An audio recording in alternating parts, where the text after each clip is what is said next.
오늘 이 시간에는 왜 시대 분별은 못하느냐, 이러한 제목으로 하나님의 은혜를 함께 나누겠습니다.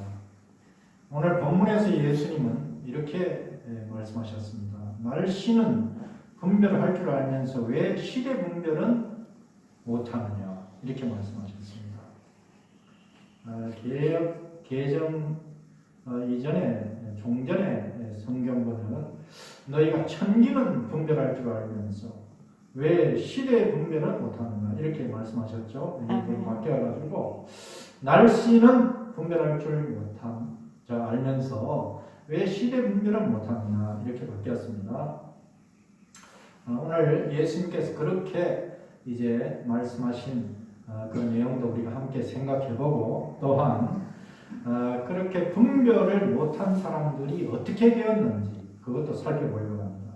그리고 새 시대에 선도적으로 대응을 하려면 그러면 어떻게 해야 되는가, 그 점도 살펴보겠습니다. 오늘은 예수님의 그 본문 취지에 따라서 영적인 면모도 우리가 살펴보고, 또한 우리가 지구에 발을 들여놓고 살고 있습니다. 그래서 우리가 경제적인 것, 그리고 문화적인 것, 이런 부분도 아울러 좀 살펴보려고 합니다. 그래서 여러분들이 오해가 없으시면 좋겠어요. 자, 먼저 시대 분별을 못하면 어떻게 되는가, 이걸 좀 살펴보려고 합니다.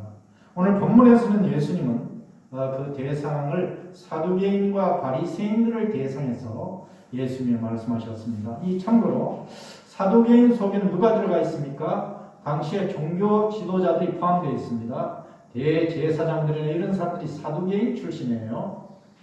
사두개인과 바리새인의 차이점에 관해서는 나중에 시간이 있으면 더 말씀을 드리려고 합니다. 자, 그래서 이 예수님께서 오늘 말씀하신 것은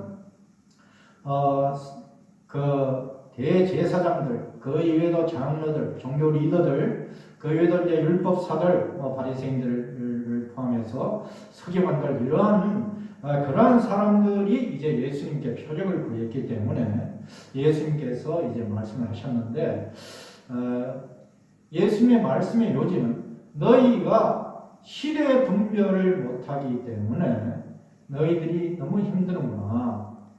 예수님이 여기에서 그리스도라고 예수님께서 직설적으로 말씀을 안 하셨습니다만, 너희가 그렇게 수천 년 동안 기다렸던 그 메시아, 그 그리스도, 이제 그 그리스도는 하나님이 인간의 몸을 입고 오셔서 우리 각인들의 죄를 담당하시는 분을 이제 메시아 그리스도라고 해요.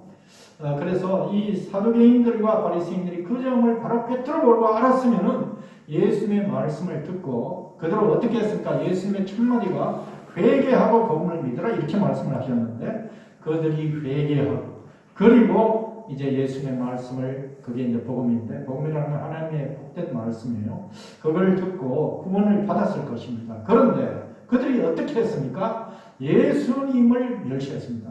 예수님이 원래 유대 지역의 예루살렘에서 약 8km 떨어져 있는 베들레헴 태생이시긴 하지만 나사렛으로 옮겨서 사셨습니다. 그 이유는 그 왕이, 헤롯 왕이 죽이려고 했기 때문에 그렇게 옮겨서 사셨는데, 유대인들은 그걸 잘 몰랐어요. 그래서 오해해가지고 예수님이 뭐 갈릴리에 선한 것이 날 수 있겠냐는 등 다른 얘기를 하면서 예수님의 말씀에 귀를 기울이지 않았습니다. 다시 말하면 요즘 그 스카이 대학 출신들이 어디 저 끝에 시골에 묻혀있는 조그마한 대학교 출신 학생이 뭔 이야기를 하면은 귀담아 듣지 않는 그런 형국이었습니다.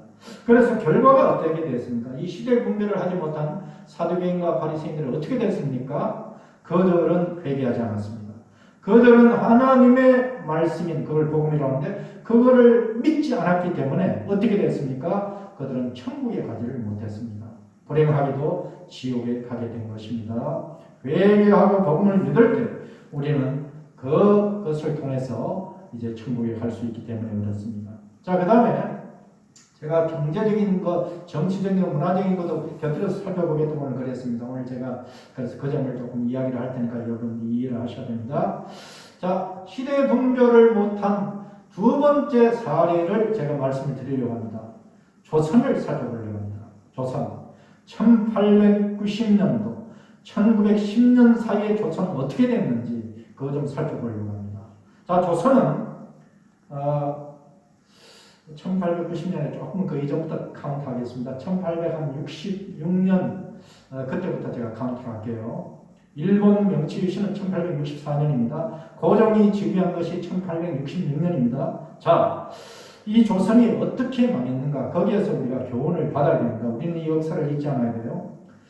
1884년에 이만송이라는 자를 포함한 유생들, 당시 유생들이라고 하면 리더격입니다. 그 사회, 그 나라를 리더하는 그런 위치에 있는 자들인데 약 10,000명이 고종이라는 왕에게 상소를 올렸습니다. 그걸 우리가 만인소라고 해요.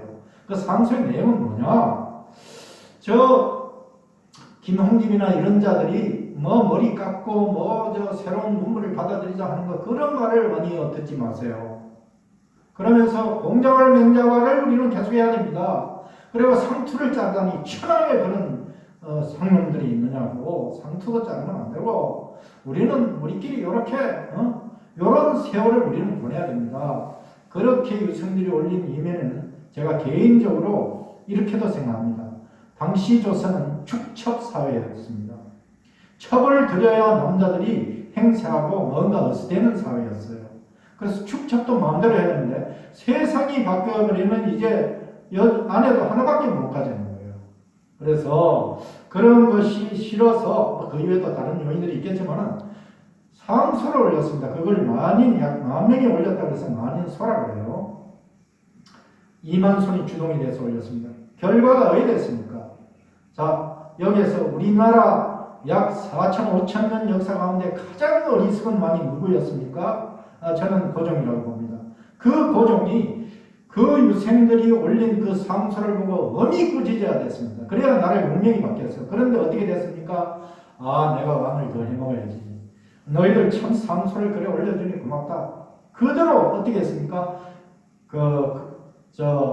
나라에 대해서 이 문호를 개방하고 나라의 면모를 바꾸고 새 시대에 적응하는 것에 정면으로 칼질을 해버렸습니다.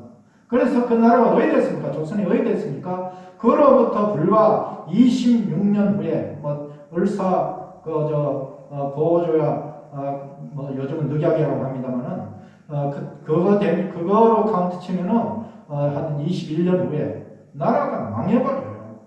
나라 망해버리면 어떻게 됩니까? 고종은 많은 사람들이 봅니다. 그가 독살됐다고 좋아하는 커피에 독을 타가지고 풍녀가 먹였는데 그 배후에 누가 있었겠어요? 뻔한 거 아닙니까? 일본이 있었던 거 아닙니까? 그렇게 독살됐다고 보는 것이 정설입니다. 그 다음에 고종만 그래 죽었습니까? 국민들 어떻게 됐습니까? 많은 청년들이 일본의 총알바지로 끌려갔습니다. 그걸 징병이라고 합니다. 여자들 어떻게 됐습니까? 젊은 여자들. 성노예로 끌려갔잖아요. 지금도 그 수치스러운 그러한 것 때문에 세계까지 그런 얘기들이 지금 이야기가 되고 있고 가슴 아프게도 재판까지도 지금도 벌어지고 있지 않습니까? 지금 세월이 얼마나 경과됐습니까? 100년이 더 경과됐는데도 그렇다고 말입니다. 그래서 이 시대의 분별을 하지 못하면 나라는 망해버리고 그 사회의 국민들은 노예가 되기가 십상입니다. 나라도 잃어버리고 역사가 그것을 증명을 하고 있습니다. 그래서 시대 분별을 잘해야 됩니다. 오늘 그 점을 여러분들에게 이걸 같이 생각해 보려고 합니다. 자, 그 다음에 저는 경영학 출신이니까 대학원에서 이것을 강의를 해요. 개구리에 관해서 사례를 듭니다. 자, 질문 드리겠습니다. 개구리를 이 찬물에 딱 개구리가 어느 쪽이 돼야 개구리가 사는지 여러분들이 분별하라고 제가 질문 드리는 거예요. 찬물에 개구리를 딱 넣습니다. 그러니까 우리가 일반 뜨겁지 않은 물요, 찬물. 거기에 개구리를 이렇게 냄비에 딱 넣어놓으면 개구리가 그렇게 탈출하려고 애를 안 써요. 거기에 서서히 불을 뗍니다. 불을 서서히 가열해요. 가스레인지를 강하게 안 틀고 짧게 설명을 전에 하면은 개구리가요. 이제 물이 좀 따뜻해지네. 기분 좋네. 좀